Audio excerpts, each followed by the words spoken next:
Gostaria de começar essa videoaula com uma frase que eu vi de um youtuber, né, o Thiago Negro, Primo Rico, que ele diz o seguinte: o plantio é opcional, mas a colheita é obrigatória. Então, você pode escolher plantar uma rotina de atividade física no seu pequeno ou não, mas você vai colher aquilo que você está plantando.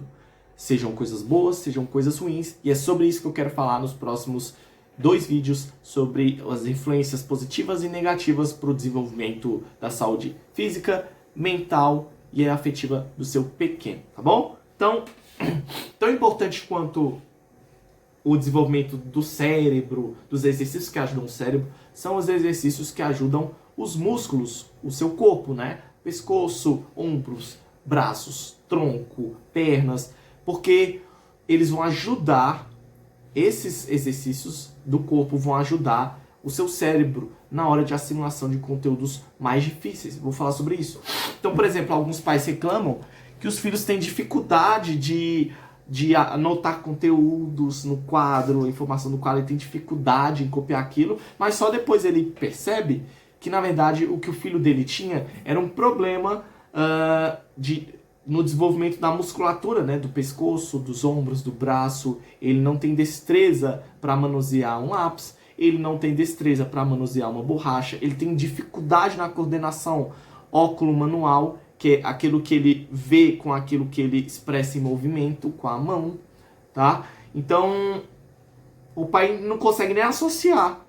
Ele não consegue associar, mas na verdade o problema do filho dele é isso. Geralmente essas crianças, inclusive, mal conseguem fazer um abdominal. Se você pedir para ela se deitar e olhar para o pé, ela vai ficar tremendo assim, porque ela tem essa musculatura muito enfraquecida.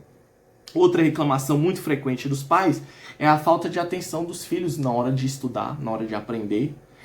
A criança fica muito agitada, tem gesto desajeitado, ou então ela vive trombando nas paredes, nas mesas, nas quinas das mesas, ela vive trombando. Quando, na verdade, o problema que ela tem é um problema relacionado à parte motora. Ela tem dificuldade de se dominar, de se controlar, ela tem pouco domínio próprio, ela pode ter uma dificuldade no sistema vestibular dela, ou seja, relacionada ao equilíbrio e à coordenação, na orientação espacial, por isso ela vive trombando, ela não consegue entender o espaço que ela ocupa dentro daquele ambiente, tá? Então, todas essas dificuldades são indícios que a criança precisa correr atrás de ajuda, né? Os pais precisam ajudar o filho dela, tá gritando por socorro, né? Precisa oferecer aqueles alimentos para ela desenvolver essas habilidades motoras e a musculatura corporal que vai ajudar ela como eu falei, ter destreza na hora de manusear um lápis, uma borracha, uma régua, uma tesoura. Ela precisa, por exemplo, de uma coordenação viso-manual para ela conseguir controlar uma tesoura, por exemplo, né? Então, e quais são os efeitos positivos da atividade física na saúde física, né, da criança? Eu trouxe aqui vários, vou falar sobre alguns deles, e eles são variados, diferentes órgãos e sistemas. Eu gostaria de começar falando sobre o benefício no sistema cardiovascular, que é o aumento do consumo do oxigênio, a manutenção de boa frequência cardíaca e volume de ejeção. O que significa? Geralmente, pessoas que fazem atividade física, o coração dela, ele se torna mais forte, hipertrofiado. O coração também hipertrofia. E aí ele passa a bombear sangue de forma mais eficiente. Então, enquanto o sangue de uma pessoa sedentária, o coração bombeia 2 vezes para bombear aquela mesma quantidade, o coração de uma criança, de um adulto que faz atividade física, ele bombeia 1 vez. Então ele se torna com um bombeamento do sangue mais efetivo, uma oxigenação melhor. Por exemplo, se você fizer uma medida da frequência cardíaca de um ciclista, você vai ver que, em média, ele tem uma frequência cardíaca de 50 batimentos por minuto ou menos. Enquanto uma pessoa normal, que não pratica atividade física, essa faixa está entre 65 e 75, tá?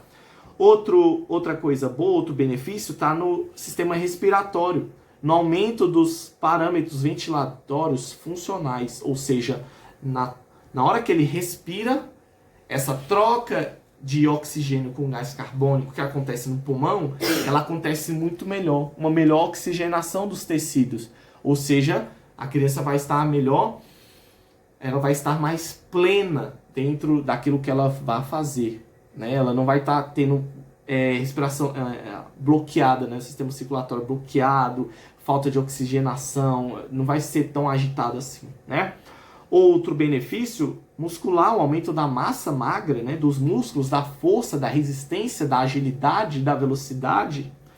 No sistema dos ossos, é incrível, porque 90% do seu conteúdo ósseo, né, dos seus ossos, da vida inteira, eles são definidos nas primeiras 2 décadas de vida.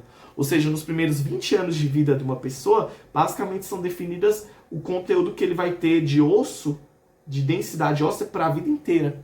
Então, às vezes, um adulto tem uma osteoporose com 30, 40 anos, geralmente mulher, não é nem porque toma pouco leite, se alimenta de pouco cálcio. Muitas vezes é porque nesses primeiros 20 anos a pessoa não buscou se exercitar, né? Então, não teve esse estímulo adequado, isso não gerou uma densidade óssea adequada. E aí, quando ela avançou para esses próximos anos, já a carga óssea dela era baixa, né? Então, praticar exercício físico aumenta o conteúdo de cálcio e a mineralização óssea, que é essa parte que deixa o osso um pouquinho mais denso, mais grosso, né?